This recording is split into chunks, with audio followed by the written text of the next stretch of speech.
Stay there. Smooth 98.1. We are gone past that 7:30 mark this Thursday morning. Freshly Pressed comes your way with Victor Peppo. And Shepherd Martin's in with you for the next 30 minutes on your Love Music, Love Live radio station. We've got Mr. C in for analysis. Good morning, Mr. C. Good morning, Shopper. Good morning, Victor. Good morning, Lagos. Now, there's several ways to reach us live in the studio. WhatsApp is one of them, 0809 444 On Twitter, we're at Smooth981FM. And we're streaming live on YouTube. It's youtube.com/Smooth981FM Lagos. All right, we'll start things off with this news from the Punch newspaper. Show maturity in campaigns, Northern Elders tell Ohaneze. The Northern Elders Forum yesterday advising leaders and elders, including the Igbo Social Cultural Organization, to display maturity as the campaigns ahead of the 2023 elections continue. They talked about the forum's Director of Publicity and Advocacy, Dr. Hakeem Baba Ahmed, talked about this, and I'm going to quote him saying, Nigerians and Northerners in particular will not be impressed or blackmailed into making choices that are not informed by their interests. On the contrary, they will notice that the Apex Igbo organization is virtually subverting one of its own and blaming the rest of the country for the postures of political candidates. They're saying, shape up, act your age. Mr. C, what's your response to this? To this volley that's come their way? Okay, thank you, Shopper. And to be honest, I haven't seen the statement from Ohaneze, but there's certain dots that need to be connected for us to get the full picture of what is really going on. Now, Dr. Hakeem Baba Ahmed is the older brother of the running mate to the Labour presidential candidate. Right. He's the older brother, right? Now, ostensibly, if what he says is true, then Ohaneze was speaking against the Labour Party candidate. And he's clearly speaking, or is obviously speaking from a personal perspective, because he says they're literally subverting one of their own, and that they should keep the issues based on what the candidates are actually going to campaign on, and they should stop ethnic politics.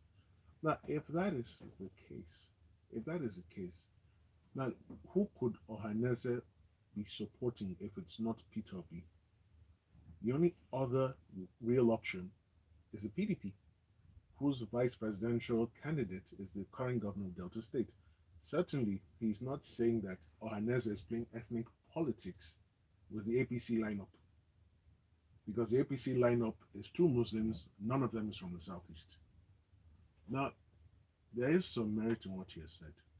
We shouldn't focus on tribal or ethnic politics. We should focus on the issues. But beyond that, the real question is, all these cultural or tribal groups, what real electoral value do they bring to the table beyond public statements?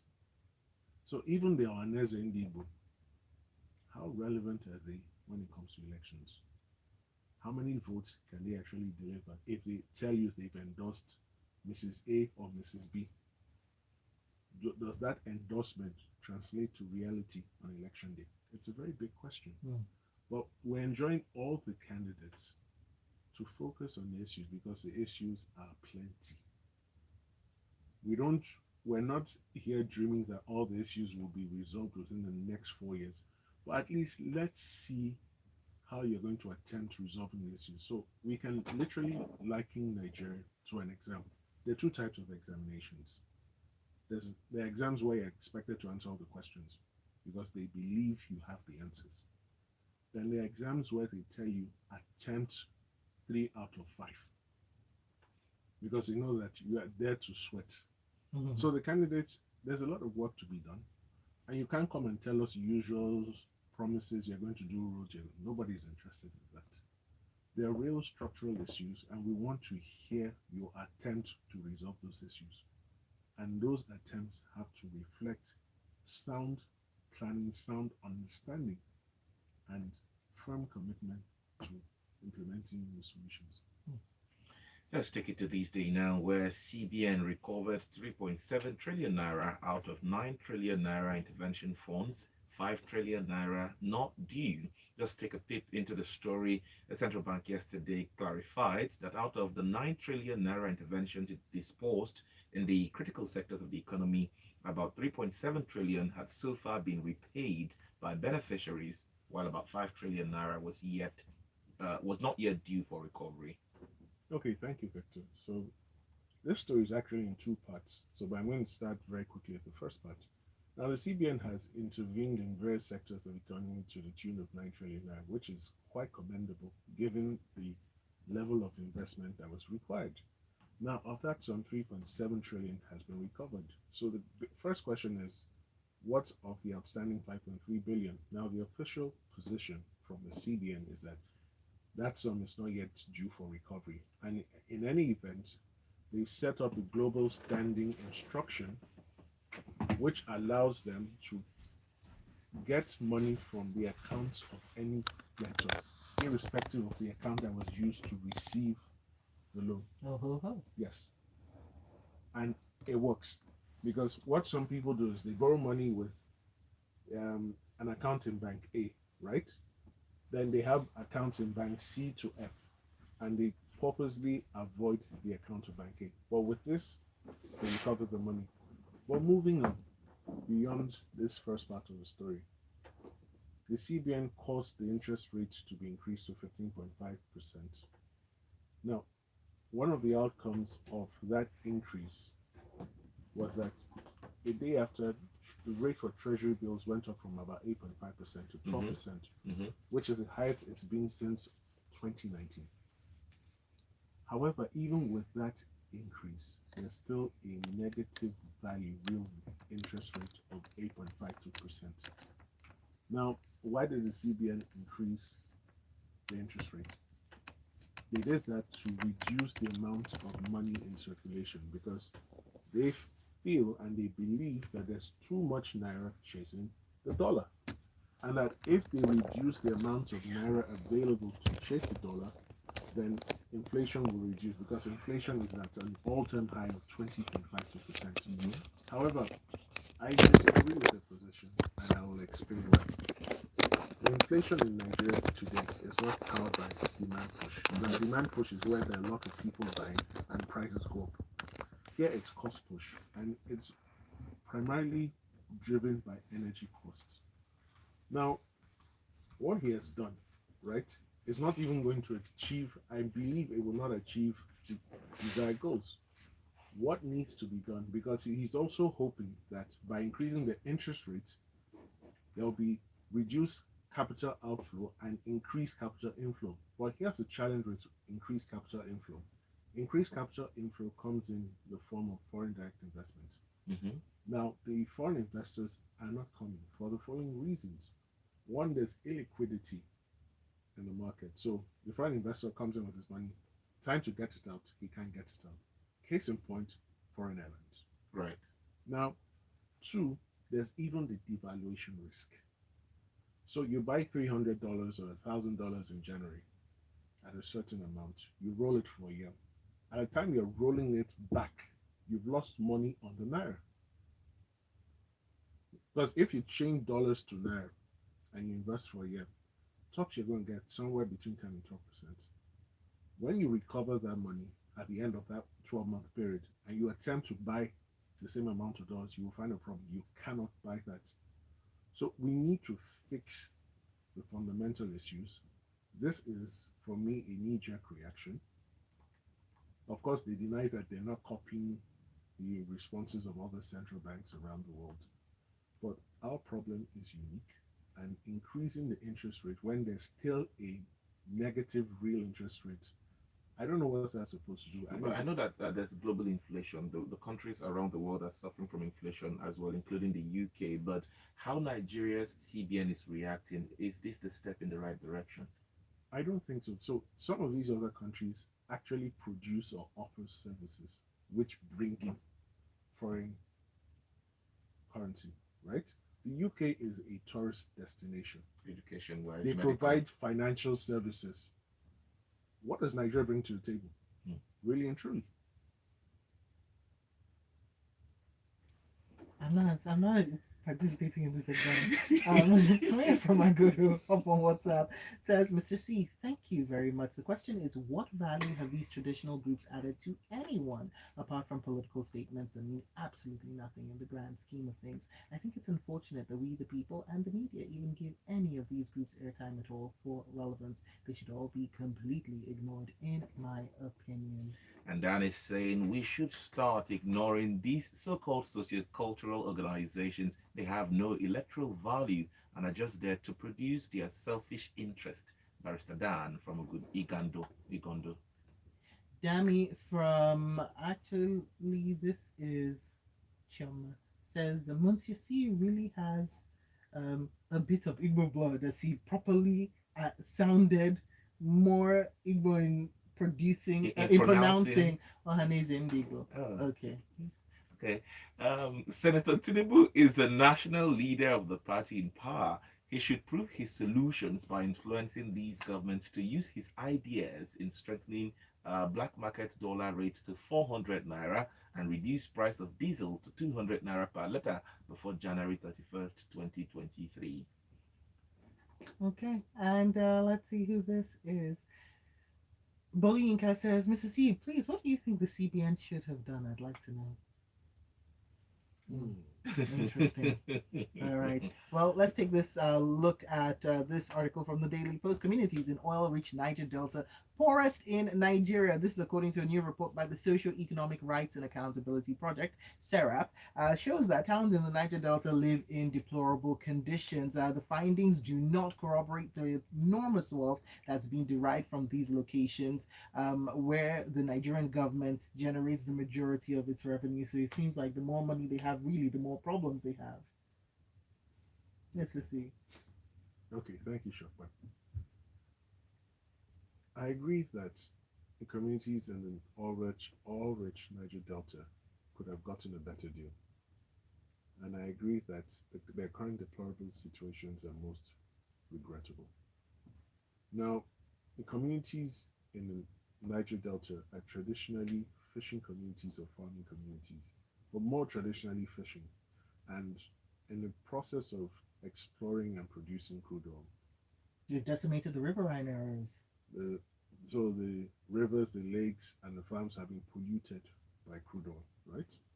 Now, you would think that the state governments that gets the monthly federal allocations, get the 13% derivation fund, the NDDC, and the Ministry of Niger Delta, between these four sources of funding, they would have a better rate of development.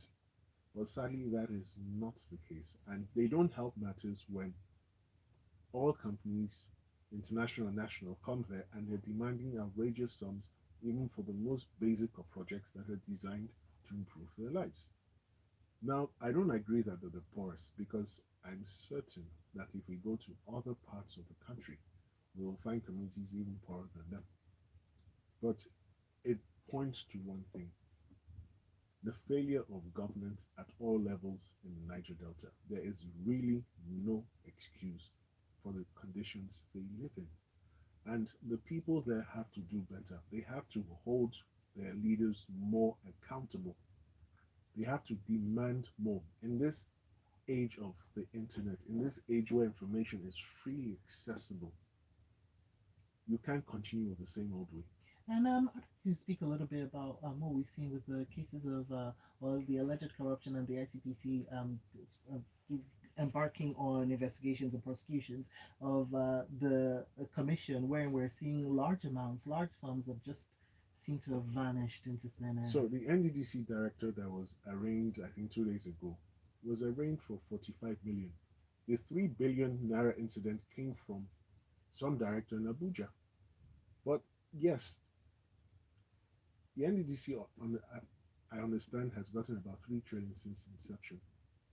Clearly, 3 trillion is a lot to develop so an clear. area. So it is clear that 3 trillion has not been invested in Niger Delta. Obviously. No, no, it's clear. So there's no I argument. don't want Then, to be pointed to any hospital or school because I know that hospital and school did not cost 3 trillion naira.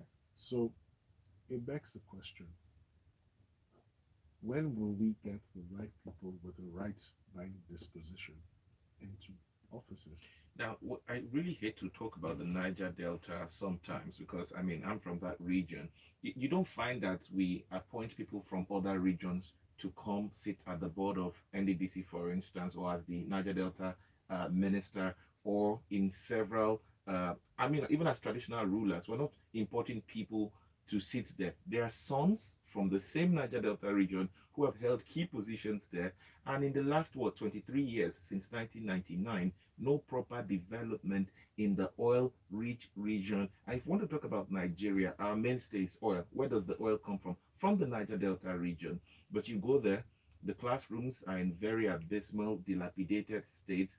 And this exactly was why there were agitations from militants in the Niger Delta. Mm-hmm. When they visited Abuja and saw how developed Abuja was, they got angry and said all the monies were taken from here to develop the nation's I mean, capital. this just seems to defy the laws of nature and logic in that the area where the wealth is the area that should be the most developed, and actually the people should be flocking to, kind of like the El Dorado of Nigeria. So that has informed the calls for restructuring of Nigeria. And it's only when those calls are seriously attended to that we might see a change. Mr. C, there are two ways to look at it. The people who they give this money are from the Niger Delta, but they don't use it. Even if you brought someone No, from no, the so no, so outside, no. It's not. There's a multi-pronged approach. But seriously, a situation where a particular location generates about 80 to 90% of the country's wealth, and they only get 13% back, is something to be revisited. But like I said earlier, they need to get the people with the right mind disposition into office. Okay, let's take a quick break. We'll be back on the other side with more stories and your messages as well across the platforms. I would thought you were talking about the stories. I thought you were talking about stories. No, no, no, no, no, no, no. This thing is still there.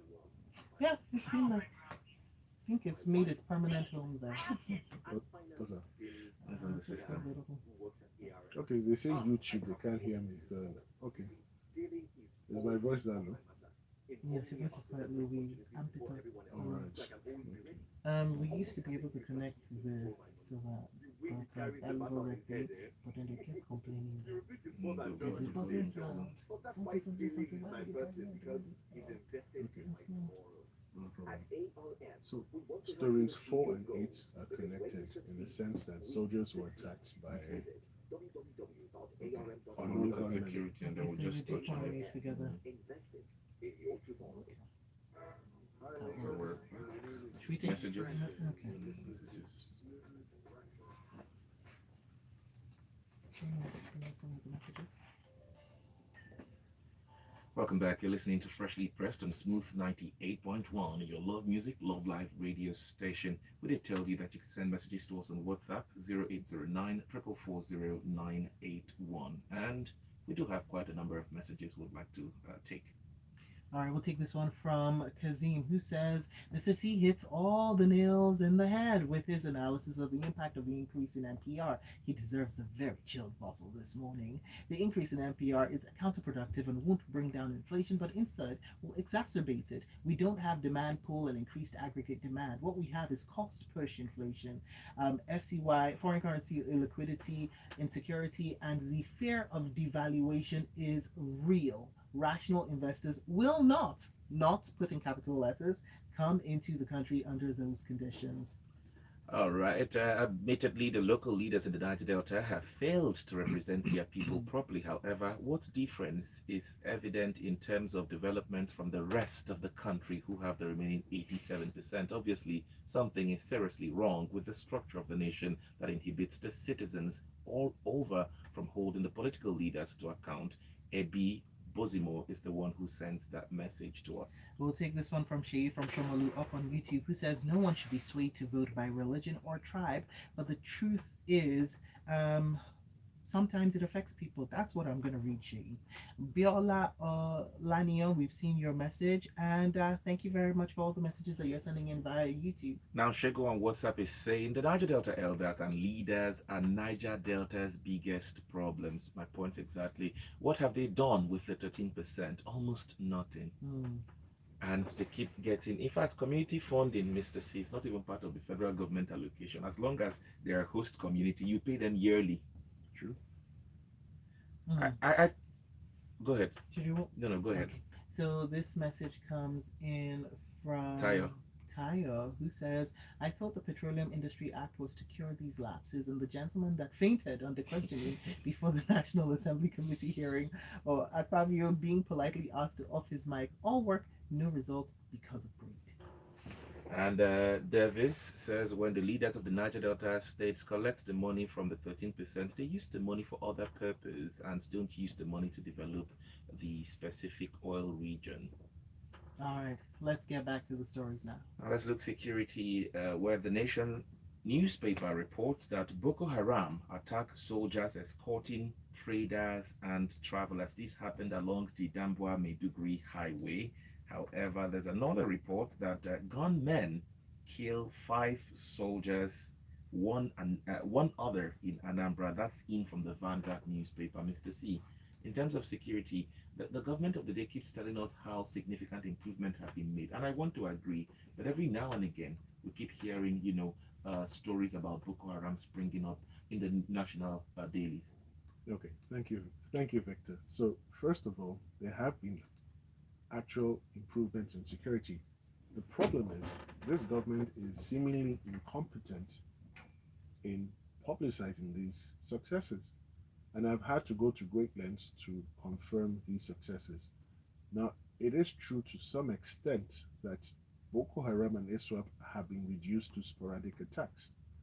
Now, it's a very disturbing phenomenon for terrorists and unidentified armed men to attack agents of the state in the full glare of citizens, because what that does is they impose a culture of fear in the people. And when the people see the operators who should normally protect them under attack and fleeing, it's a very depressing state of affairs. Now, in Borno State, soldiers were escorting traders on the Damboa Maiduguri highway. So, first question, is that the job of soldiers? Under what arrangement, under what instructions were they escorting them? Two, if the area has not been cleared, why not go and clear the area first before ensuring that civilians fly that route? Are you waiting for them to be attacked and kidnapped? Then we go round the circuitous route of engaging with kidnappers and paying ransom fees.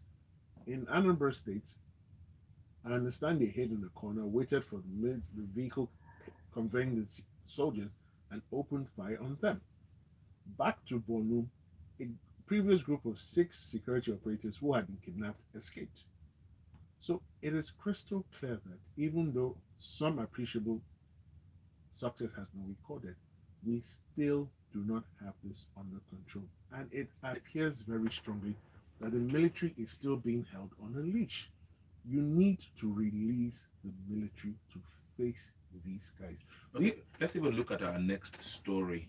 Because aside the military, there have been calls that people should arm themselves or even our security outfits, but it's been greeted with a back and forth reaction. And man, there's another fourth in this back and forth. So Akeredolu Lampoon's federal government says refusal to approve sophisticated weapons for states no longer plausible. This coming in from This Day newspaper. The Ondo State governor yesterday ridiculed the federal government for saying that no state had been issued authorization to procure automatic weapons for its security outfits. And this goes back once again to Katsina State. And we talked about the president's aide, Garba Shehu, statement that came out, and he said, I'm not sure I believe in what is going on. Mr. C, what do you say about this? Okay, so very quickly, quick background. There was a TV commercial or TV documentary that was aired where vigilantes in Katsina were seen training with a weapon. Now, the Katsina state governor said they were pump action rifles. I haven't seen the documentary. Akeredolu says no, they were AK 47s. Whatever weapon was being used, the question is they've not been licensed to carry arms. So why are they training with them? What's the essence of the training? So after they train and they're not allowed to carry arms, they forget about it and it's business as usual. Or is that another way to spend public funds in the wrong way and manner?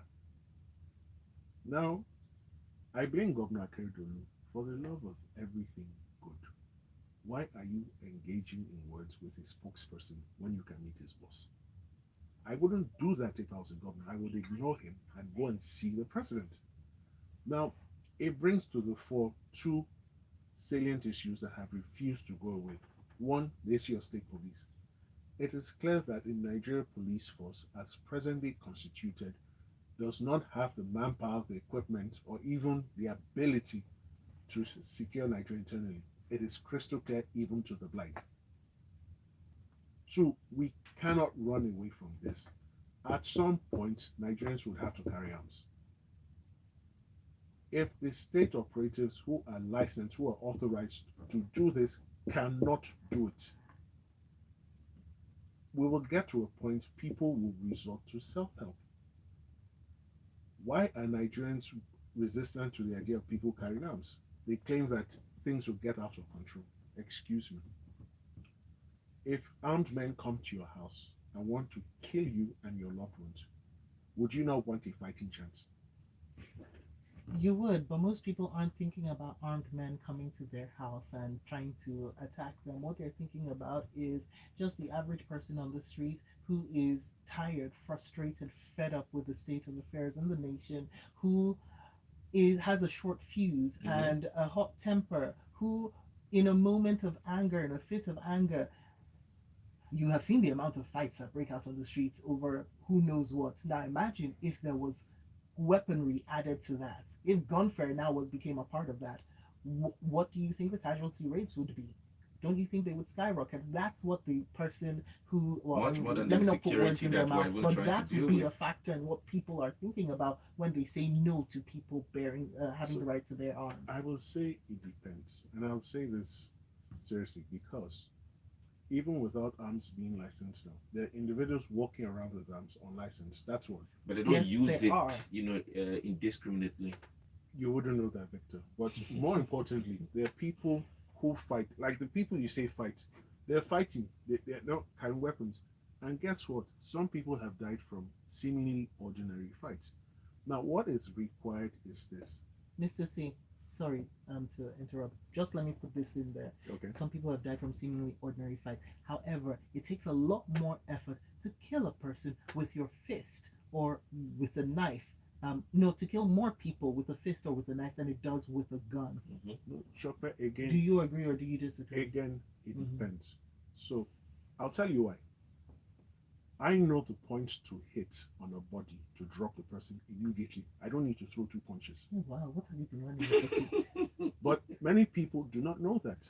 There are certain points on the body you hit only once the person drops. Let's say that this person does not know acupoints. Let's just say this person is a person Uh, with fists who's ready to Now, hit. Mr. C, when we talk about licensing guns for Nigerians because of the level of insecurity that has bedeviled the nation, I talk about countries like Iran and Pakistan, where there is a war-torn country, yet citizens are not even empowered to go around with arms and killing. Okay, so very quickly, let's wrap this up. Yeah. Even when I say they should license weapons, you're not licensing weapons to every Tom, Adamu, and Yakubu that strolls into the office. No, You should also there will mention be a other names, Mr. C. okay, and Emeka and Shehu. Exactly. Thank you. So there will be an order. There will be requirements to be fulfilled. It's not just anybody who strolls off the street into the office and gets a license. No, they would have to run a check on you. They'll probably have to test your mental health to ensure that you're Mr. C, you're in mentally. Nigeria, but let's wrap things up because of time. Thank you. Make sure you go and engage with Mr. C. Do you agree? Do you disagree with his point of view? Tell him up on Twitter at Muncio C. There's 3 E's after the C, so make sure you get them in. Mr. C, it's always has been an interesting conversation with you. We look forward to having more on Freshly Pressed and the shows. Thank you. We need to go, but the messages are just enormous. Thank you so much for sending them across to us. We'll do Thank this you, again thank tomorrow you. at 7:30.